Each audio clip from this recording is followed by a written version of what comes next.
Group statements, value adjustments.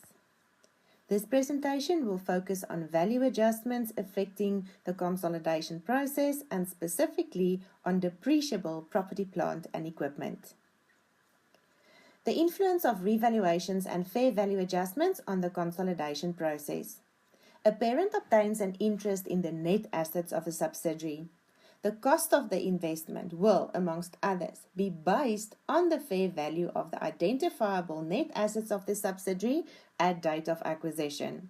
Therefore, IFRS 3 business combinations requires that all the subsidiaries' assets and liabilities that comply with the recognition criteria in terms of IFRS 3 must be recognized at fair value in the consolidated financial statements at the date of acquisition. The reason for this is that there's quite a number of amounts that is affected by the fair value of the identifiable assets and liabilities of the subsidiary. For instance, the value of the investment, the value of either goodwill or gain from bargain purchase, and the value of your non-controlling interests.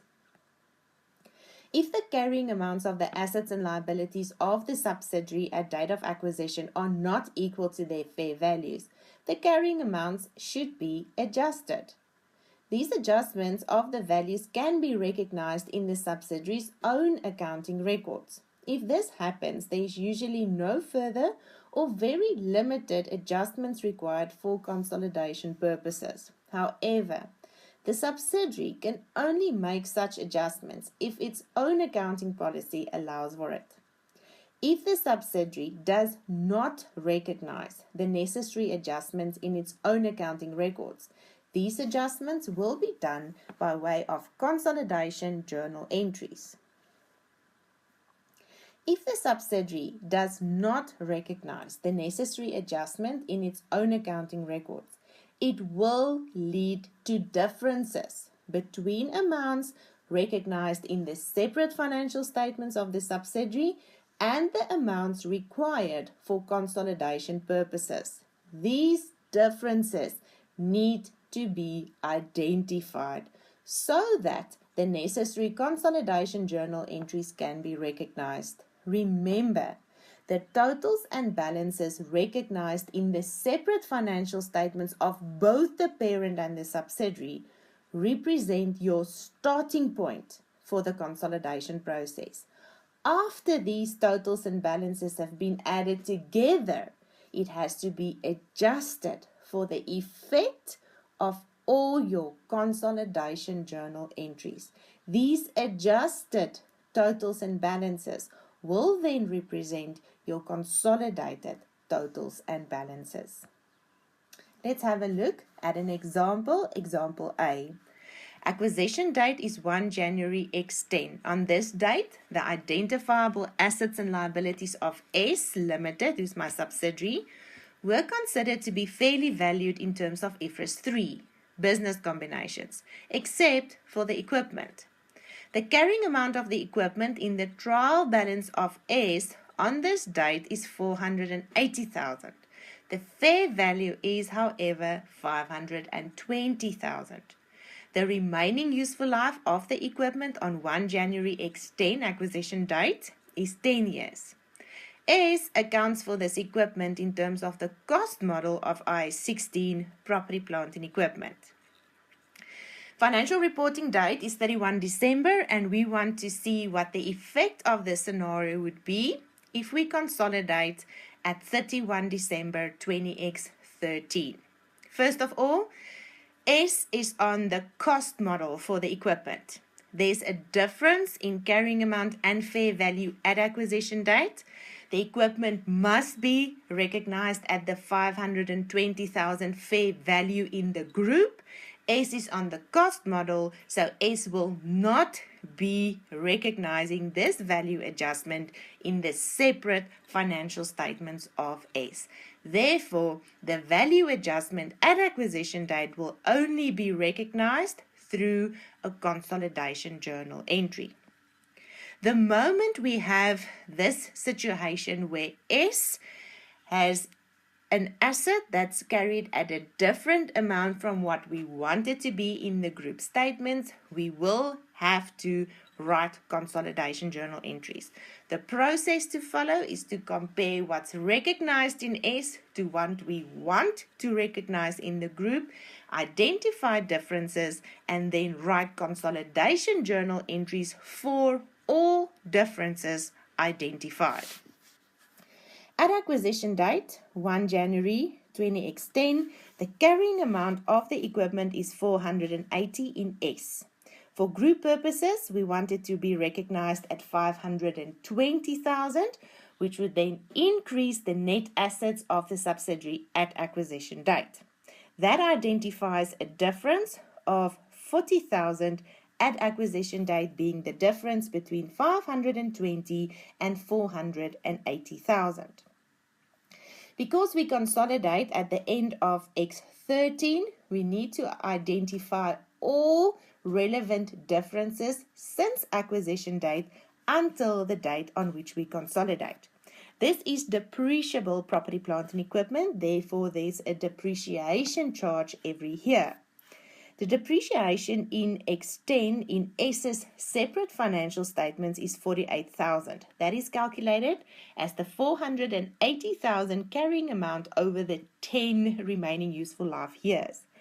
But in the group statements, the same equipment is recognized at 520,000.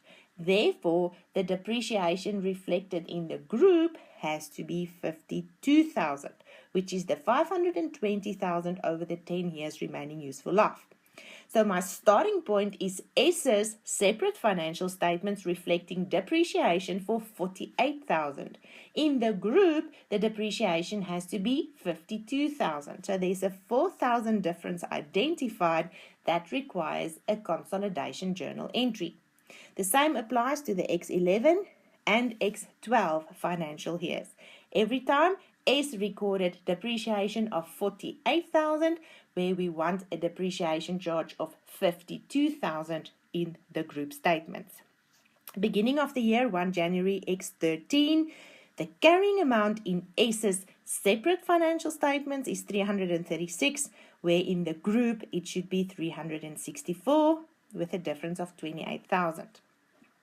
Because we consolidated the end of X13, we also need to identify specific differences relating to the X13 financial year, and the difference is again on depreciation, where it's 48,000 in S and we want it to be 52,000 in the group, and there's a further 4,000 difference identified.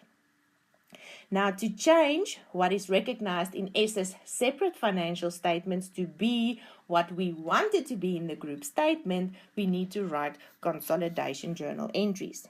The main reason why we have these differences is because of this fact.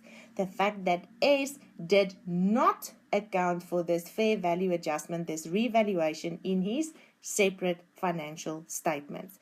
Please note at this point, S's separate financial statements is correct.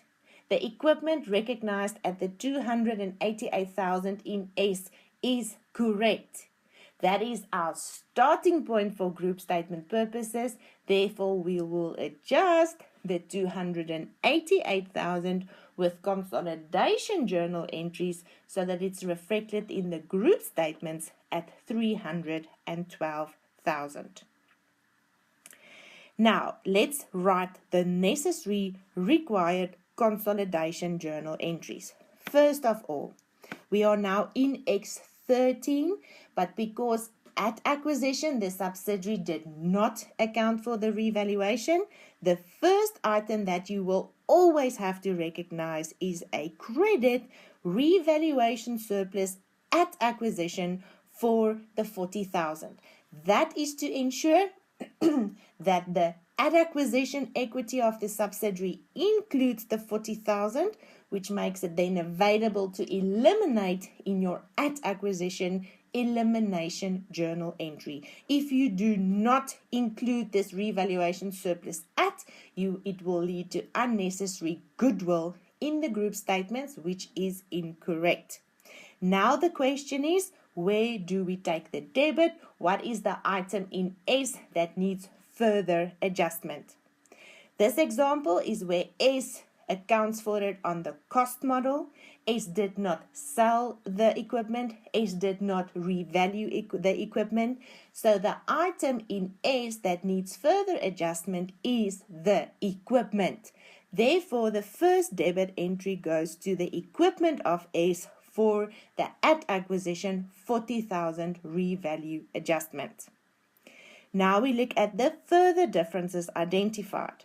For X10, X11, and X12, we identified a 4,000 difference in each year relating to the depreciation of that year. But we are now consolidating in X13, so to write a consolidation journal for the effect of the previous 3 years depreciation adjustment, we need to write a journal entry to your opening retained earnings balance. So it's a debit to retained earnings opening balance of the subsidiary for 12,000, 3 years times 4,000, and your credit goes to accumulated depreciation. Again, the reason why we still change the carrying amount of the equipment is because S did not sell the equipment. S did not revalue the equipment. So the value of the equipment in S is different from what I wanted to be in the group. So the journal entry for the previous 3 years depreciation is debit retained earnings opening balance of S, credit accumulated depreciation.